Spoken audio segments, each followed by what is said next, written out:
आज इस वीडियो में हम बात करने वाले हैं बढ़ते हुए एसजीओटी और एसजीपीटी लेवल को नेचुरली घर पर ही कैसे कम करें। नमस्कार, आपका स्वागत है भारत होम्योपैथी के यूट्यूब चैनल पर। और अगर आप हमारे चैनल पर नए हैं तो अभी चैनल को सब्सक्राइब कर लीजिएगा, क्योंकि इस चैनल पर हम हर हफ्ते आपके लिए लीवर से जुड़ी कुछ ना कुछ जानकारी लेकर आते हैं जो आपके लिए बहुत फायदेमंद हो सकती है। तो चलिए वीडियो में आगे बढ़ते हैं और जानते हैं बढ़ते हुए एसजीओटी और एसजीपीटी लेवल को कैसे हम नेचुरली कम कर सकते हैं। सबसे पहले ये समझते हैं ये दोनों है क्या। तो एसजीओटी जिसे हम एएसटी नाम से भी जानते हैं और एसजीपीटी जिसे हम एएलटी नाम से भी जानते हैं, दोनों ही लीवर एंजाइम्स हैं और ये बेसिकली हमारे शरीर में मेटाबॉलिज्म में मदद करते हैं। हमारा लीवर इन दोनों एंजाइम्स को रिलीज करता है जो हमारी मेटाबॉलिज्म प्रोसेस है उसमें हेल्प करने के लिए। लेकिन जब लीवर में कोई दिक्कत आना शुरू हो जाती है, चाहे वो फैटी लीवर हो या वायरल हेपेटाइटिस हो या फिर वो आपका लीवर सिरोसिस, फाइब्रोसिस या liver failure, even liver cancer ही क्यों ना हो, इस दौरान आपका लीवर इन्हें बहुत ज़्यादा मात्रा में रिलीज करने लग जाता है, जिसकी वजह से इनके लेवल बढ़ जाते हैं और हमें इस टॉपिक पर वीडियो बनाने की ज़रूरत पड़ जाती है। जी हाँ, आपने बिल्कुल सही सुना। इस दौरान आपके जब ये लेवल बढ़ते हैं तो इसका कारण होता है आपके लीवर में खराबी आना, और इसके कई और कारण भी हो जाते हैं, उन पर भी इस वीडियो में हम बात करेंगे और साथ ही जानेंगे किस तरीके से आप अपने बढ़ते हुए एसजीओटी और एसजीपीटी लेवल को कम कर सकते हैं। इनकी नॉर्मल रेंज की अगर हम बात करें तो एसजीओटी की नॉर्मल रेंज होती है 5 से 40 और एसजीपीटी की नॉर्मल रेंज होती है 5 से 45। अगर ये इससे ज़्यादा है इट मीन्स आपके लीवर में कोई ना कोई दिक्कत आना शुरू हो चुका है। वहीं एसजीओटी को आपका लीवर तो रिलीज करता ही है, इसके साथ साथ आपका हार्ट, स्केलेटन मसल्स और किडनी, ये सारी चीज़ें इसको रिलीज करती हैं। और इसी वजह से जब आपकी रिपोर्ट्स में एसजीओटी लेवल बढ़ा हुआ होता है और एसजीपीटी लेवल बिल्कुल नहीं बढ़ा हुआ होता तो डॉक्टर्स ये मानते हैं कि आपके लीवर में अभी दिक्कत नहीं आई है।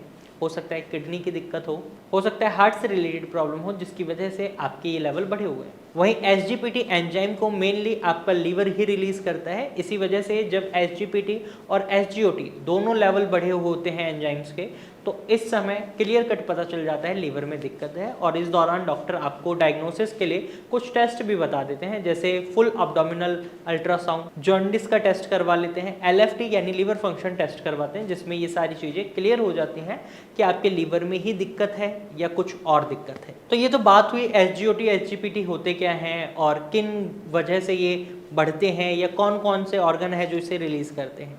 अब जानते हैं किन कारणों की वजह से ये बढ़ता है।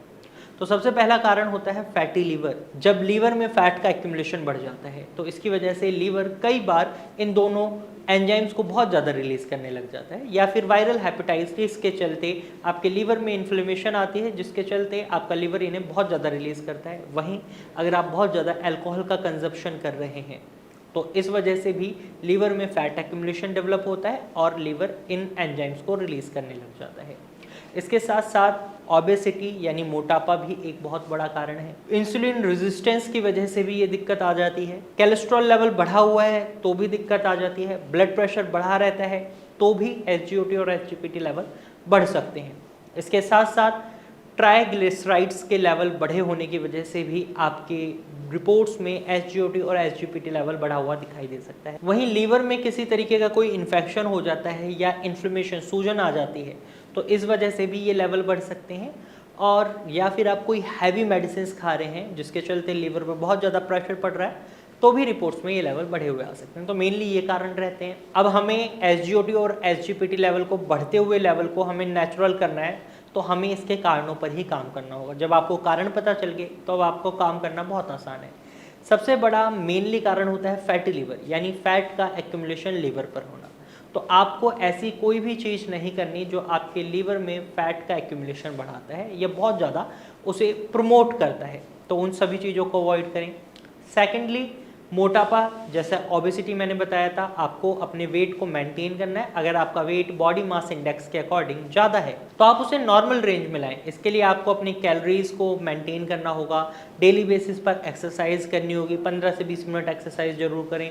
कैलोरीज को मेंटेन करने के लिए आप ये कर सकते हैं कि अगर आप डेली बेसिस पर 4 रोटी खा रहे हैं फॉर एग्जाम्पल, तो उस पर 3 रोटी खाने लगें। इससे धीरे धीरे कैलोरी डेफिसिट होने लगेगा और शरीर को वर्कआउट की ओर ले जाएंगे, तो डेफिनेटली बहुत अच्छे रिजल्ट्स आपको देखने को मिल सकते हैं और इससे आपके बढ़ते हुए SGOT और SGPT लेवल को आप कंट्रोल में ला सकते हैं।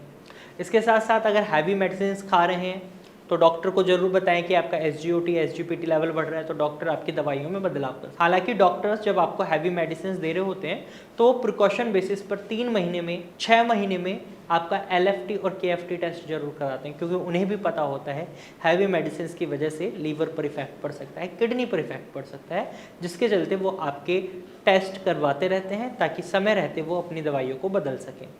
इसके बाद आपको अल्कोहल का कंजप्शन बिल्कुल नहीं करना है, स्मोकिंग बिल्कुल नहीं करनी है। वहीं बढ़ते हुए कोलेस्ट्रॉल लेवल को कम करने के लिए आपको घी, बटर, इन चीज़ों को अवॉइड करना होगा और ट्राइग्लिसराइड्स को भी कम करना है, तो ये सारी चीज़ें आपको अवॉइड करनी होंगी। वेट मेंटेन करना है तो आपको तली बुनी हुई चीज़ें जैसे ब्रेड पकौड़ा, चटपटी चीज़ें जैसे नमकीन और आपका छोले भटूरे, ये सारी चीज़ें आपको अवॉइड करनी है। जंक फूड की बात करें, बर्गर, पिज़्ज़ा नहीं खाने हैं। वहीं पैक्ड फूड आइटम्स पर भी टोटली डिपेंड नहीं होना है, क्योंकि कई लोग टोटली पैक्ड फूड आइटम्स पर डिपेंड हो जाते हैं, तो ऐसा नहीं करना है। तो जब आप ये सारी चीज़ें करते हैं तो आपके बढ़ते हुए SGOT और SGPT लेवल को आप बहुत ही ईजिली मेंटेन कर पाते हैं। इसके साथ साथ आपको डायबिटीज़ और ब्लड प्रेशर को भी मॉनिटर करना है और उन्हें कंट्रोल में लाना है। और इसके साथ साथ आपको अपनी डाइट में एक बहुत ही पॉजिटिव बदलाव करना है। हरी सब्जियां, फल जरूर इंक्लूड करें। ताज़े फल और सब्जियां जब आप खाएंगे तो इससे आप अपने SGOT और SGPT लेवल को मेंटेन कर सकते हैं, कम कर सकते हैं। अगर आप इन सभी फैक्टर्स पर काम करेंगे तो डेफिनेटली आप SGOT SGPT लेवल को ईजिली कम कर पाएंगे। आपको ये वीडियो कैसी लगी हमें कमेंट में जरूर बताइएगा। और अगर आप लीवर से संबंधित कोई भी समस्या फेस कर रहे हैं तो आप स्क्रीन पर दिए गए नंबर पर कॉल कर सकते हैं और भारत होम्योपैथिक डॉक्टर की टीम से एडवाइस ले सकते हैं। आज की वीडियो में सिर्फ इतना ही, फिर मिलेंगे एक नई वीडियो के साथ। तब तक के लिए धन्यवाद।